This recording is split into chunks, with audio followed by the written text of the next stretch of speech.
मंगल हो, हर मनुष्य का मंगल हो, इस ब्रह्मांड का मंगल हो। हे परम शक्ति, इस पृथ्वी को समस्त समस्याओं से मुक्त करो। प्रणाम गुरुदेव। दीर्घायु हो शिष्यों। गुरुदेव, आज आपने एक ही वक्त एक ही समय में हम सबको यहाँ याद क्यों किया है? क्या आप हमें आज कोई नई शिक्षा प्रदान करने वाले हैं? विचलित होने का ऐसा कोई कारण नहीं है वत्स। तुम लोग मेरे सारे छात्रों में से सबसे उत्तम छात्र हो। तुम लोगों को आज यहाँ एकत्रित करने का आज कोई दूसरा कारण है। आज आप लोगों की शिक्षा संपन्न हुई है। कल से आप लोगों का नया जीवन आरंभ होगा। इतने दिन तुम लोगों ने जो भी कुछ सीखा है उसी शिक्षा को देश विदेश में फैलाओ और अपने आत्मविश्वास को बढ़ाओ। हम धन्य हो गए गुरुदेव, हम धन्य हो गए। जाइए, अब सब लोग विश्राम कीजिए। जो आज्ञा गुरुदेव, जो आज्ञा।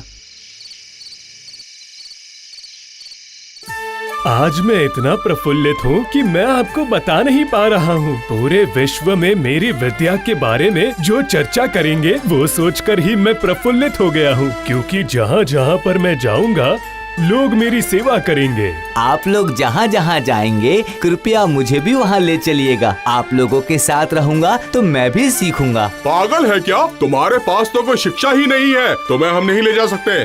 तुम अलग ही जाना। तुमने तो अपनी कोई भी शिक्षा पूर्ण नहीं की है। अगर तुम हमारे साथ चलोगे तो हमारा असम्मान होगा। आप लोगों के साथ रहकर मैं अपने ज्ञान को और समृद्ध करना चाहता हूँ। अच्छा ठीक है, फिर यदि भाई बोलने में आप लोग अपमानित महसूस करते हैं तो सबको बोलिएगा ये हमारा नौकर है। अभी तो कोई आपत्ति नहीं है ना? ये तुमने सही कहा।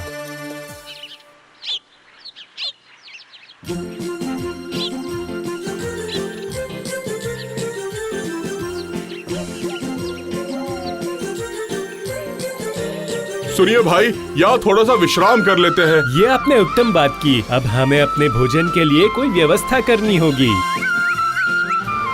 अरे वाह, इस पेड़ पर तो कितने फल हैं। चलो चलो इन्हें तोड़कर खाया जाए।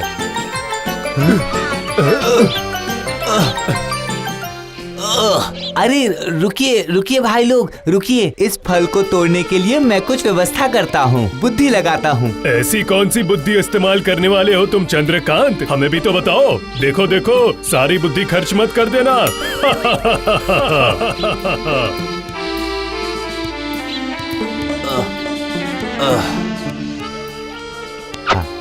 दोस्तों, तुम लोगों ने किताबी ज्ञान तो बहुत लिया है, लेकिन समय के अनुसार जो ज्ञान लगता है वो आप लोगों के पास कम है। जो भी हुआ, अब हम आगे बढ़ते हैं।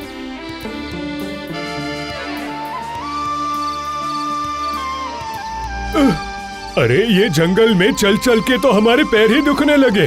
पता नहीं हमें कोई मनुष्य दिखेगा भी या नहीं।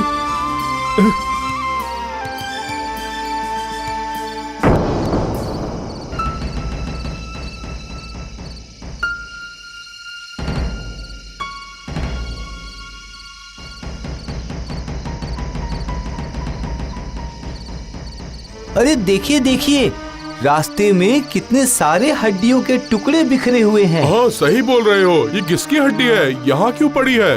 ये निश्चित ही कोई जंगली जानवर की हड्डी लग रही है। अरे वाह वाह, क्या ये भी तुम्हारे चतुर दिमाग का फल है? वाह वाह, क्या बात है तुम्हारे दिमाग की। अरे नहीं दोस्त, ये तो साधारण ज्ञान है। जंगल में जंगली जानवर की ही हड्डी तो मिलेगी, और किसी की हड्डी कैसे मिल सकती है? वो तो तुम सही कह रहे हो, पर ये आखिर किस जानवर की हड्डी है?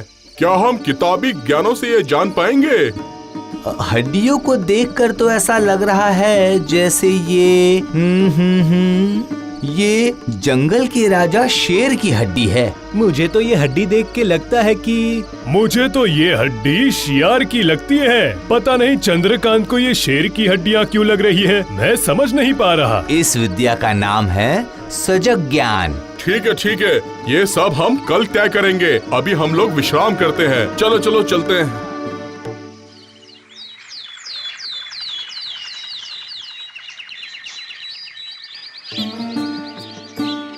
अभी जो मैंने शिक्षा प्राप्त की है, तो इस शिक्षा के माध्यम से इस अस्थियों को मैं अभी विसर्जित करूंगा।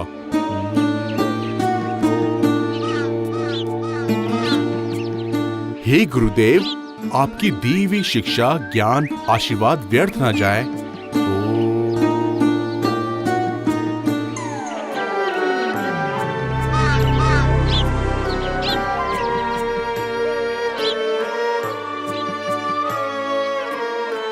क्या बात है, क्या बात है। तुमने कर दिखाया सोमेश्वर, तुमने कर दिखाया। तुमने बिखरी हुई हड्डियों को समेट कर एकत्रित कर दिया। देखा चंद्रकांत, यही होती है असली शिक्षा, जिसको तुम कभी ग्रहण नहीं कर पाओगे। इस बार आपने बिल्कुल सही बात कही है दोस्त, आपकी शिक्षा सार्थक हुई है। पर अभी भी एक दुविधा मेरे मन में रह गई है। कौन सी दुविधा के बारे में बात कर रहे हो, ये बताओ। यही कि ये कंकाल किस प्राणी का है, ये हमें अभी तक नहीं पता चला है। हमने अपना अनुमान लगा लिया है, पर हमें अभी तक कोई सटीक उत्तर नहीं मिला है। देखो भाइयों देखो, मैं इस बारे में तो बिल्कुल निश्चित हूँ कि ये जंगल के राजा शेर की हड्डियाँ हैं।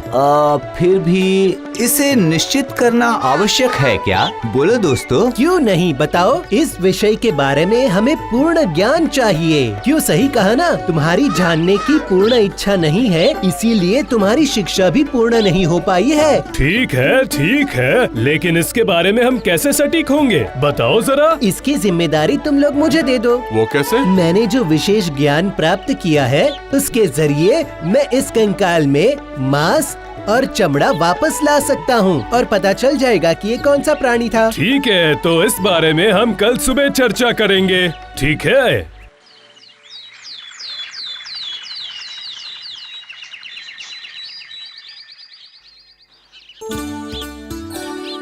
हम लोग निकले थे देश भ्रमण के लिए, लेकिन फिर भी हम बहुत विलंब कर रहे हैं। अरे ओ चंद्रकांत, तुम्हारे अंदर की ये जो जलन है वो हमें साफ दिख रही है। नहीं भाई नहीं, ये आप बहुत गलत बोल रहे हैं। तो चलो अब समय बर्बाद न करते हुए हम अपनी परिकल्पना पर काम करते हैं। तो अब शुरू करें, चलो। हे गुरुदेव, मुझे आशीर्वाद दीजिए। आपकी दी हुई शिक्षा द्वारा मैं इस कंकाल में मांस और चमड़ा भरना चाहता हूँ।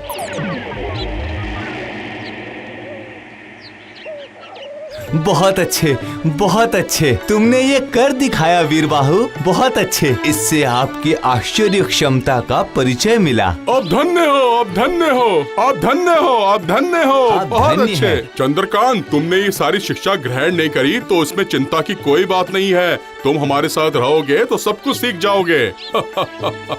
हाँ, मैं अपने दोस्तों के लिए गर्व अनुभव करता हूँ। तो फिर हम क्या अपनी यात्रा शुरू कर सकते हैं? अरे तुम्हें क्या पता, गुरु की खास विद्या तो मेरे पास है, जिसका प्रयोग मैंने किया नहीं। कौन सी विद्या? प्राणदान की विद्या। अकेला मैं ही इस विद्या को ग्रहण कर पाया हूँ। क्या बोल रहे हो रामनाथ, ये श्रेष्ठ शिक्षा भी तुमने ग्रहण कर ली, आखिर कैसे? हाँ, ताकि तुम लोगों को ये झूठ ना लगे, इसीलिए मैं ये विद्या का प्रयोग इस शेर पर करूँगा। असंभव, आप लोगों के ज्ञान को क्या हुआ है? आप लोग शेर का प्राण लौटाने की बात कर रहे हैं। तुम मना क्यों कर रहे हो? हमारे गुरुदेव ने क्या कहा था, उस बात को मनन कीजिए कि जो ज्ञान और विद्या आप लोगों ने अर्जित किया है, वो समस्त ज्ञान पृथ्वी के उपकार के लिए है। लेकिन अगर मृत शरीर को हम प्राण लौटा देते हैं तो ये जगत का कल्याण नहीं होगा। हर प्राणी जगत के नियम के अनुसार ही प्राण त्याग करता है। प्रकृति के विरुद्ध जाना सही नहीं होगा।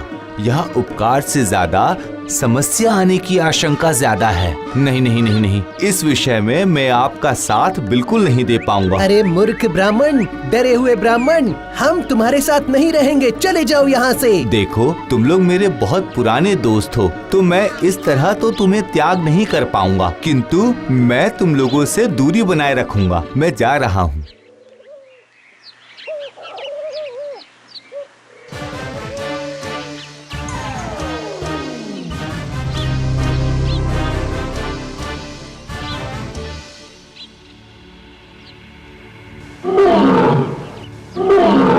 देखो भाई समेश्वर, देखो देखो देखो, ये देखो, विश्व की सबसे श्रेष्ठ विद्या मेरे पास है। नहीं!